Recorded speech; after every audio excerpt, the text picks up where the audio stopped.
What's up guys, this is Faris and welcome back to my Geek vlog. We're a few weeks away from Infinity War, so we're gonna take a look back at the sequel to the first Iron Man movie, Iron Man 2.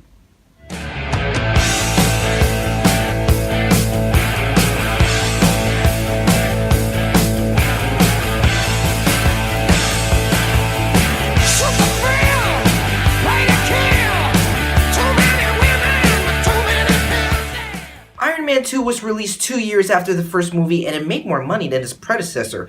Back in the day, I was hyped to see the sequel. I hope that it'll be better in terms of storytelling as well as the action.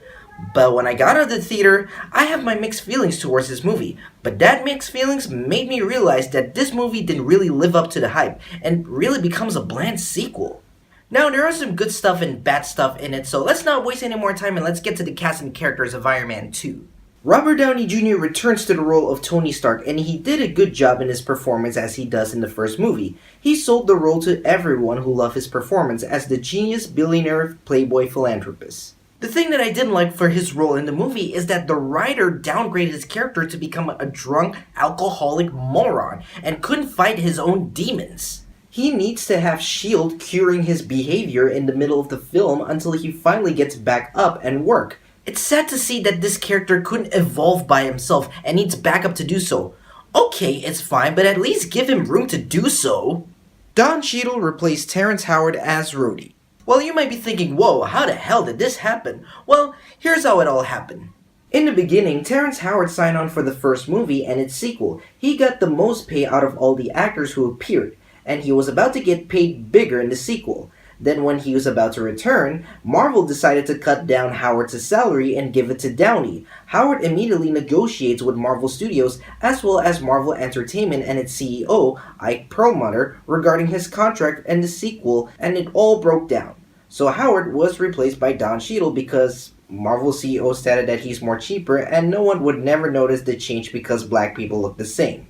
What a nice racial statement on an actor replacement, Mr. CEO. It's only a matter of time when Marvel replaces actors stating that their facial structure looking the same and oh wait, I think they did.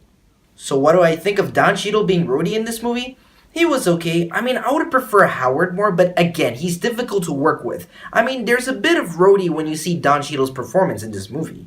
Even though he doesn't look like the character from the comics, he had a good chemistry with Downey on film. I don't think Don Cheadle have fully captured the spirit of Rhodey and War Machine from the comics. Like in the first movie, he showed his care and safety for Tony until he becomes reckless, then he goes to use the Mark II armor to stop Tony. Okay, how the hell did he manage to pilot Tony's Mark II armor instantaneously? It took Tony like half a movie to learn how to use the suit to combat and flying. Rhodey took like what, 2 to 3 minutes to learn how to use the armor? How's that possible? It was never explained how he mastered the Iron Man armor so quick. Now, I don't mind the alteration of his origin where Rhodey becoming War Machine in the movie, unless if this movie have a proper storyline in order to surpass the first film. So yeah, not really the best performance, but he'll get better in the sequel and other films. Gwyneth Paltrow returns to the role of Pepper and she's now promoted as the new CEO of Stark Industries. Like Rhodey, she still shows care and safety for Tony and the company that she's now promoted. The thing that I didn't like from time to time is that she gets annoying as hell, not being helpful in a situation, and does not know when to shut up. For God's sakes, Tony's life is at stake. This is the kind of character that made people like me want to smack her in the face every time she gets annoying. Beside the cast and characters returning from the first movie, we also got new cast and characters in this movie. Scarlett Johansson plays Natalie Rushman, or better be known as Natasha Romanoff, aka Black Widow. Not really a good casting choice to play a Russian spy unless she gets a good writing. In this movie, she is an undercover spy from S.H.I.E.L.D., but started off by posing as Tony's new assistant named Natalie Rushman. I don't mind the disguise she does as Tony's personal assistant in the movie, but the introduction of the character was so odd and so off that we don't even know if she's Russian in the movie. They could have done the introduction the same way that the first Avengers did, making her known as Russian who comes to America disguised as Tony's personal assistant. The villain in this movie is Ivan Vanko, aka Whiplash, played by Academy Award nominee Mickey Rourke. Now, there are 2 different versions of the character in the comics. The first one was the Crimson Dynamo identity created by Stan Lee and Don Heck, and the second one is the Whiplash identity created by Mark Guggenheim, both sharing the same human name, Anton Vanko and not Ivan Vanko. However, in the movie, the name was changed to Ivan and Anton is his father. Basically, this version of Whiplash for the movie is an amalgamation of both Crimson Dynamo and Whiplash. In the final battle, Vanko designed his new suit with a more armor resembling the Crimson Dynamo armor, with a more grayish look. Kinda like Whiplash Dynamo. This is a villain that I don't get in the movie and his story. His father dies, he seeks revenge on Tony by making his Whiplash suit with the same kind of arc reactor to attack Tony.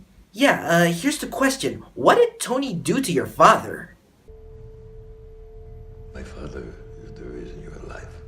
That's it? This is a villain that doesn't have any clear motivation on what he wants to be, and he lacks any development that's been going on throughout this movie. Whatever Marvel Studios is doing with this character just slack, and he doesn't really come out as a serious threat to Iron Man. He was pretty much just to be used as a plot device. So yeah, meh villain, let's move on to the next. Beside Whiplash, we got Justin Hammer played by Academy Award winner Sam Rockwell, one of the oddest casting choice in the MCU even before winning an Oscar. In the movie, he's Tony's rivalry and defense contractor, and when he discovers Ivan attacking Tony in Monaco, he decides to recruit Ivan and let him use his resources to build drones, but that goes backfire. Look, I like Sam Rockwell, but if he plays Justin Hammer, he should have gotten the portrayal of his character's personality right. Like in the comics, he's indeed Tony's rivalry. He is portrayed as an old, mean, evil British industrialist and a longtime competitor of Stark International. In here, his performance was just plainly bad and turns him to be an industrialist fucktard. So like Whiplash, this adaptation of Justin Hammer was just weak and lame. We also got an appearance from the director, Jon Favreau, as Happy Hogan, who's given a thing to do, Gary Shandling as Senator Stern, Leslie Bibb as Christine Everhart, Paul Bettany's voice as Jarvis, Clark Gregg as Agent Coulson, and let's not forget a cameo from Stan Lee and Samuel L. Jackson expanding his role as Nick Fury, and Mjolnir. The plot and story in this movie is a total mess. You can't really get the big picture of what this movie wanted to be. Ivan lost his father, all the while there's a government's weapons issue with Tony and his company, as well as his health and behavior problems, and Avengers tease a hidden message from Tony's past that needs to be unlocked in order to find a replacement for Palladium. It feels like this movie just crammed in so many materials and it couldn't blend well. It makes it feel like it's disjointed. In case you guys don't know, this movie's script was written by Justin Theroux. Mind if I cut in? That's right, it was written by the dude from Charlie's Angels Full Throttle. Look, I like Justin Theroux, but when it comes to writing Iron Man 2, it was a rushed production and a mess result to begin with. It feels like Theroux doesn't have much teamwork with Feige and Favreau. We don't even know what's the vision from the studio and the director for this film, and it ends up being a mixed bland of a movie. The first Iron Man movie was great because of the work they put in all in the team. The 4 writers, the 2 producers, Feige and Aaron, and the director Jon Favreau. They all took the time and put their effort in getting the origin story and characters right in order for audience to care and getting the big picture. In here, it all becomes a mixed bag because they don't know what they want the film to be. If this movie adapts a particular storyline from the comics, it has to be adapted from the Demon in the Bottle storyline, and make it in a more original way. Just remove the whole government weapons issue and the whole secret pass unlocking as well as the whole Palladium replacement subplot. Let the story focus on Tony's deal with his chronic dependence on alcohol and his addiction that causes responsibility as Iron Man to be stopped. Rhodey then takes over the mantle of Iron Man. But when a rivalry of Stark appear on the scene with a blast from the past trying to brag Rhodey into his company along with a government deal, it is up to Stark to get sober and stop Vanko, Hammer, and the government in order to save his best friend with the help of an undercover agent from S.H.I.E.L.D. If they want to keep the same thing in the movie, they should have focused more on Tony's addiction as a subplot in order to develop our main character than just being a throwaway moments just to get the reference. There you go, Marvel Studios. I just did your job for you, and you can send me the check on the mail anytime soon. The action in this movie is okay, from the expo entrance scene to drone chase and drone fight throughout the movie. Even though the fight between a drunk Tony and Rhodey was pretty dull, it still had a great effects moment. But I gotta say one thing about the fight with the main villain in this movie. They couldn't even top the fighting from the first movie, the fight in Monaco, or even when Tony and Rhodey fighting Whiplash Dynamo at the end. It was unsatisfyingly short and quick. But the only action I enjoyed was the whole fight in Hammer Industries where Black Widow stopped a bunch of security guards. But hey, this movie deserves a better Iron Man action and better plot. Overall, looking back at the second Iron Man movie, it was a forgettable, bland sequel that barely has any good stuff in it besides the actors' chemistry and the action. The plot was just dumb and straightforward, the acting was okay, and the action was okay, even though the fight scenes were that short. But I would say one thing good about this movie. The soundtrack from AC/DC was awesome.